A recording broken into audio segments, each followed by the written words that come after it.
Hello, I'm Nikki Owen. I'm Head of Professional Practices here at Crowe. Welcome to the first part of the life cycle of a partner. In this series we're going to discuss becoming a partner. So it's really geared at for all those that are newly promoted, congratulations, and for those that are very near to that promotion. You're excited, you're proud. Sarah here, she's a relatively new partner at Crowe. I bet you were excited and proud, weren't you, Sarah? I think, yeah, it was an incredible sort of achievement, making partner. It's obviously a lot of hard work getting there. But yeah, it was a great moment.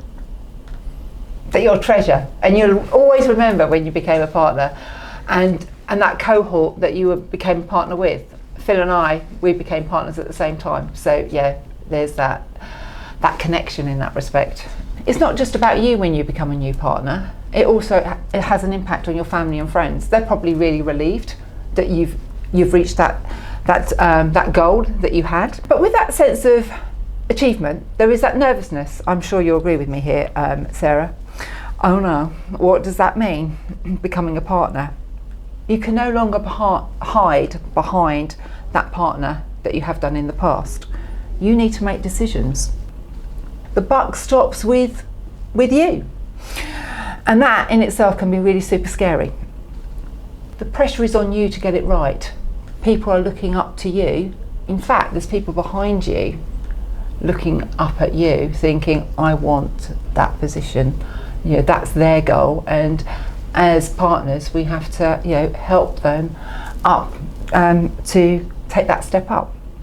There's that pecking order that you have to find, not just within your own team, but in the wider partnership. How do you navigate that? Stepping up and being noticed.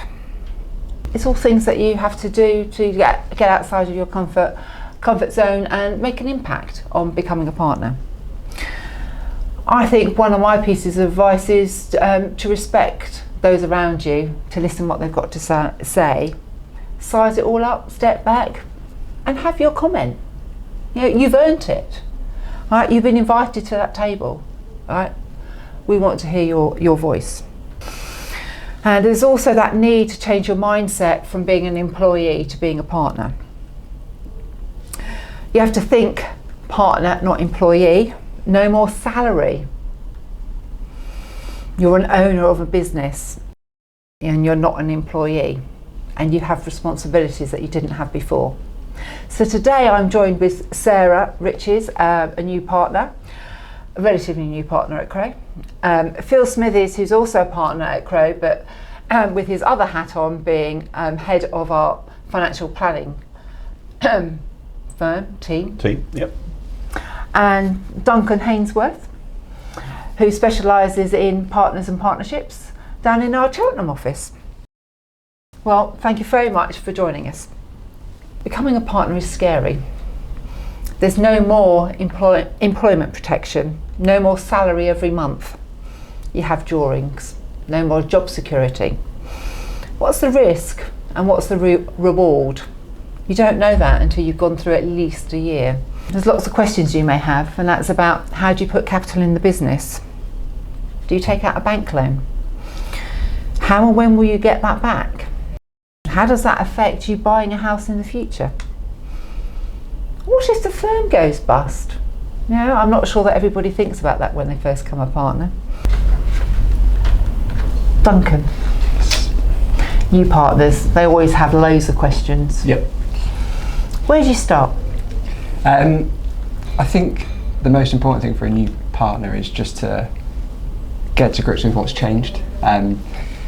You've probably throughout your whole career received a salary, like you said. It was all very straightforward, tax deductions at source, salary sacrifice pension, potentially never needs to complete a tax return, all very easy. And I think at the point you change from being an employee to an owner, you become self-employed, and that means you're in the self-assessment system, annual tax returns, when you pay your tax changes, you become personally responsible for your pension contribution. So I think the starting point is just to get an understanding of what's changed for you and who's going to help you through that process. I'm going to flip over to Phil. What would you say to a new partner? Well, I suppose two things. Yes, it can be a bit daunting, but not to overthink that. Because if you worried about what could go wrong, you'd probably never accept their role and responsibility. So there is that danger. You talked about what if the firm goes bust, all those sort of things. There is the issue around, how did I get here? Well, the reality is you wouldn't have been asked to become a partner of the firm if you didn't have the skills and the backing of that partnership. Your appointment will be voted on. So you come in because people have got confidence in you, they've seen your capabilities, and so you should hopefully have that confidence yourself. But I think to Duncan's point, it's quite cliff edge. All of the stuff that you used to take for granted on a daily basis, but never really valued. So things like pension contributions, private medical insurance, life insurance, dental cover. If you've got a flexible benefits package, you might have pulled out various bits and pieces from that. Depending on your partnership, that stops. The moment you become a partner, you're self-employed and you're on your own. And I think it takes a bit of time to A, realise that, and B, to acclimatise to it. And the important thing is not to bury your head in the sand, but to actually take some actions around that. Because you're going to have to fund these things yourself, and particularly if you've got a family, you want to make sure that you've got life insurance in place, that you've got income protection, that you're funding pensions, and get the discipline of doing that early. Because the danger is if you leave it, you'll get your monthly draw and you'll be used to spending that and everything will seem great, and you forgot to fund the stuff that is important that you never really thought was important. I mean, that's my observation. Sarah, have you got any comments to make? I think you can do all the preparation when you meet partner and you think you know what you're letting yourself in for. I think there are a number of things you need to be aware of. One, from my point of view, especially being an RI in audit, is that mindset shift. It's not just a promotion making partner. You're now becoming an owner of the business. So in terms of the decisions that you make, you need to be thinking about there are consequences of those decisions. You've got the responsibility obviously for your team and the people of the firm, but also the future of the firm. So you've got to balance that kind of thinking between obviously your client's work that you used to do and your normal role with those kind of leadership elements and that sort of commercial thinking as well. And you personally, you heard what Phil was saying about pensions. Well, we didn't actually mention ISAs. It's the first time. Yeah, sorry, it was very remiss of me. Whenever I talk to you, Phil, you're always talking about pensions and ISAs. So yeah. I'm a fun guy. But on the financial side, I don't know whether, in your personal situation, whether you took heed and have dealt with the pensions and all that on that financial side, all that financial planning side. Yeah, I mean, there's a quite a big change, and I had a discussion with Phil when I first made partner. But there's a lot of things that you do just need to start thinking about. So it's things like your pension contributions, that you do need to sort out your pension because you're moving from the employee one over to your private pension scheme.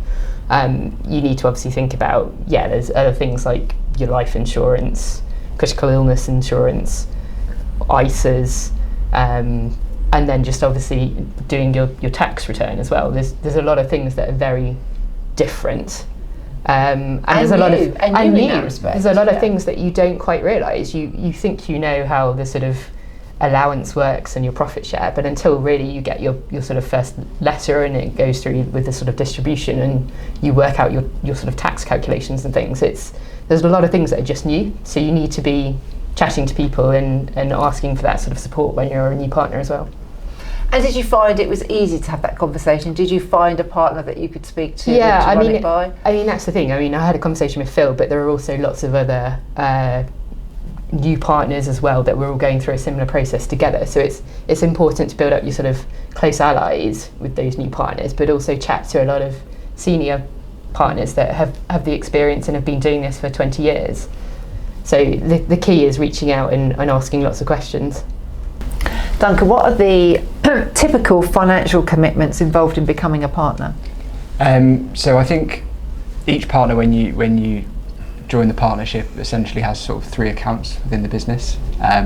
You've got your capital account, so that's your sort of investment in the business, your risk in the business, and that is typically, well, from what I see, funded by a bank loan. I think the option is there to fund it personally. So that is typically, for new partners, that is typically set at a base level when you join, and as you progress through the business, in terms of seniority, that can increase. And if all goes well, it should be returned to you when you retire from the business. I'm sure it would be. Sure. Yeah. Can I ask you a question in your experience, Duncan, Nikki, in terms of other partnerships? So, at Crowe we provide some core benefits that do address things like life insurance and income protection, but the stuff that you might have got through a flexible benefits package, to my point earlier around dental cover, critical illness, the firm doesn't provide that. Is there a sort of typical minimum, or do some partnerships not provide anything and you're entirely on your own? How does it tend to work? I think that's a really interesting question, Phil, because quite often I try and arrange roundtable discussions with partners in firms. And one of the questions I will always ask is, what level of life insurance have you got? And what you tend to find is that all eyes go on one partner, and it's that partner that's in charge of insurance. And they have individually, they have little idea of actually the level of assurance, life assurance. And as for whether they've got critical illness or anything else, they don't know. And it's quite interesting. I've been round one of those tables where they discovered they didn't have life assurance, and it was their responsibility. And none of them around this table had life assurance. It was all up to them to sort out. So, in some firms, they don't provide anything. You'll get some firms where they will provide life assurance, private medical insurance, critical illness. I haven't come across any firms that provide dental care. But then if it's charged straight to their current account, which it could be, then we wouldn't see it. I think that's something that I've noticed speaking to new partners, is they don't understand the transition from receiving those benefits as an employee to when they become a partner, and how that's dealt with. Like you say, in their current account, it's effectively deducted from their drawings in most cases, I think. So, they might not necessarily know, like you say, what's covered or what's continued. So when I was appointed as a partner, and you may recall this, I went from 4 times salary as an employee at the firm to the partner cover, which hadn't been reviewed for about 15 years. So my first sort of step into partnership was, your life insurance has just gone down quite dramatically. Obviously I sorted that out because that's my job, so now the firm has adequate cover, but you have to understand that cover is at a fixed rate, so it's the same for all partners.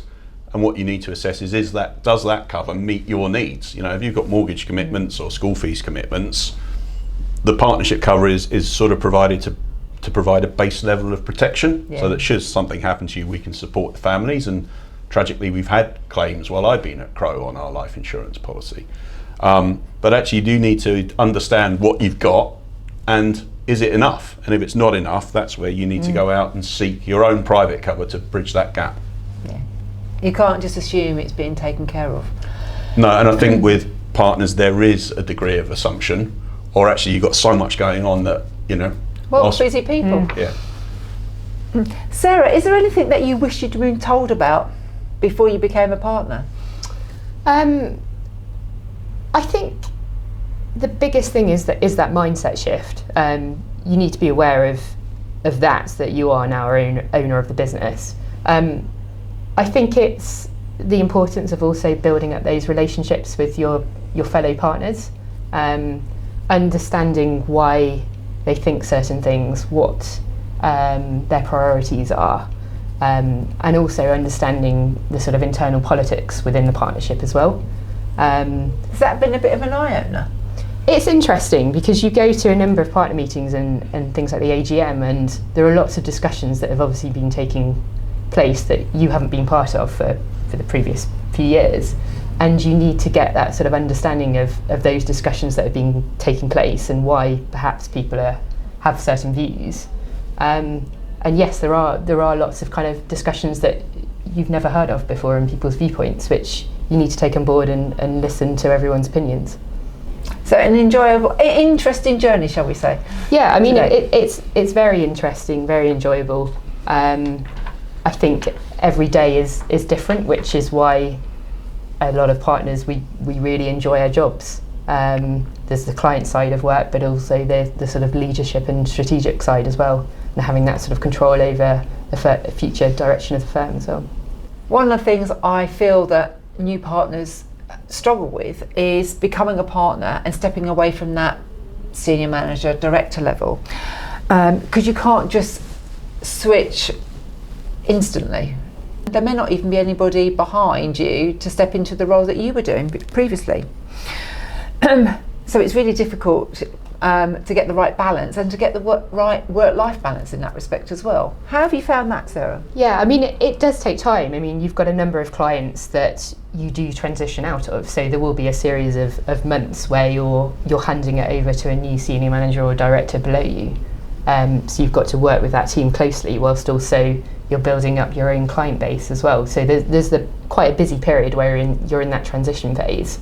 And then it's making sure that you are passing stuff to the teams below that should be doing that work, and you're delegating, and you're not doing that role that you used to be doing, and you're stepping away from it.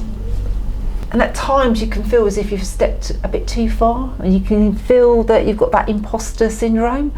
But it's all about stepping outside your comfort zone, and hopefully it's moments in your career that we all suffer from imposter syndrome, and it doesn't stop us from doing the job and doing the role and being in those leadership positions. Yeah, I mean, it's a steep learning curve when you make partner.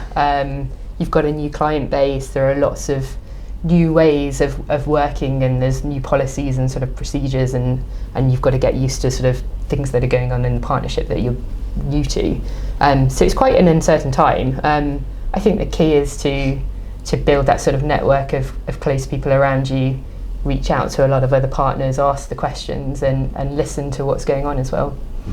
I know when I became a partner, I was given what we call godparent, and I found that really useful. I probably found it more useful in latter years, to be perfectly honest, simply because actually it's that person that you can ask anything to. And it's finding those people that respect you in that respect, and you feel that you can ask them anything and they will give you a fair answer, and no questions silly in that respect. Yeah, I mean, I've got a number of close allies, and I think we've had a new leadership program as well, where I've got to know a lot of the new partners really well. So a lot of us are all really good friends, so you can pick up the phone and ask certain questions to them.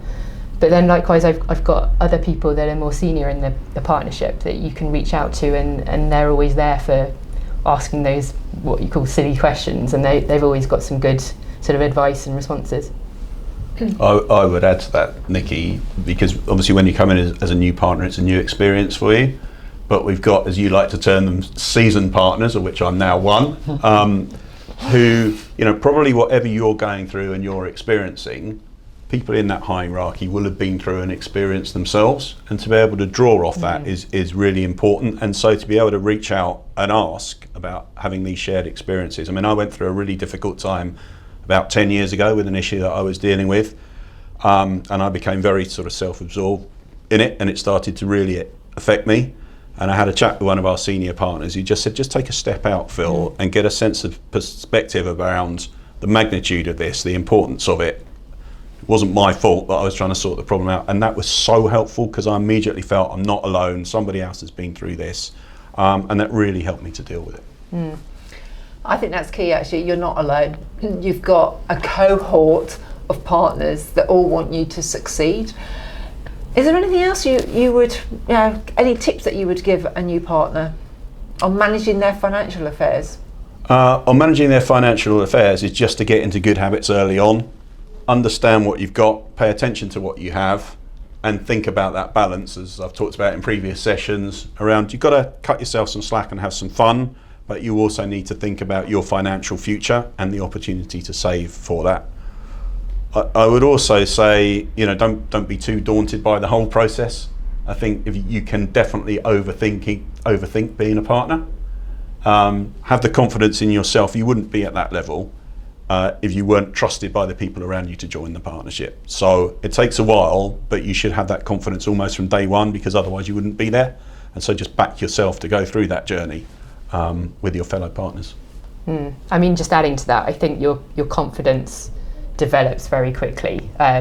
Initially, everything's quite uncertain, everything's new, but your confidence develops very quickly chatting to the right people, and just getting used to everything really, and then properly embedded in the partnership.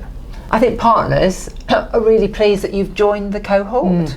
You know, you join that group, and so they're really friendly and open and supportive in that respect.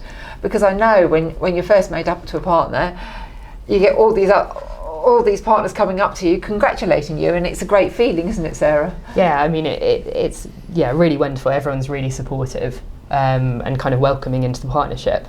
But I think it's that, as Phil said, it's remembering you're there for a reason. Like, the people around you trust you, so you need to back yourself. So Duncan, is there anything that you would like to add about top tips to give to a new partner? From the tax side of things, that Sarah's mentioned about building relationships with her fellow partners, and I think it's also important, if you can, to try and build a relationship with your advisor as well, early on, preferably, just because it's easy to bury your head in the sand to a certain extent with your own personal affairs. But the sooner you have those conversations and understand the scope of how your advisor can help you, I think it will hopefully take the pressure off early on. And I think I'm going to add to that, Duncan, in as far as also, it's not just your advisor, but also the finance team within the firm. Yes.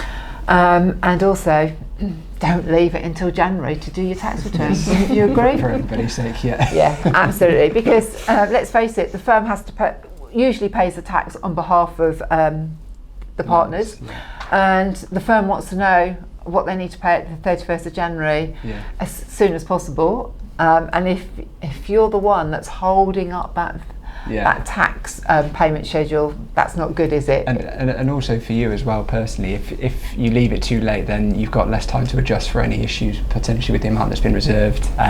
You might have missed opportunities in terms of tax planning, so I think it benefits everybody as well as the finance team. Well, thank you, Sarah, Phil and Duncan. It's been a pleasure talking to you. Thank you for your time. We look forward to you joining our other episodes in the future.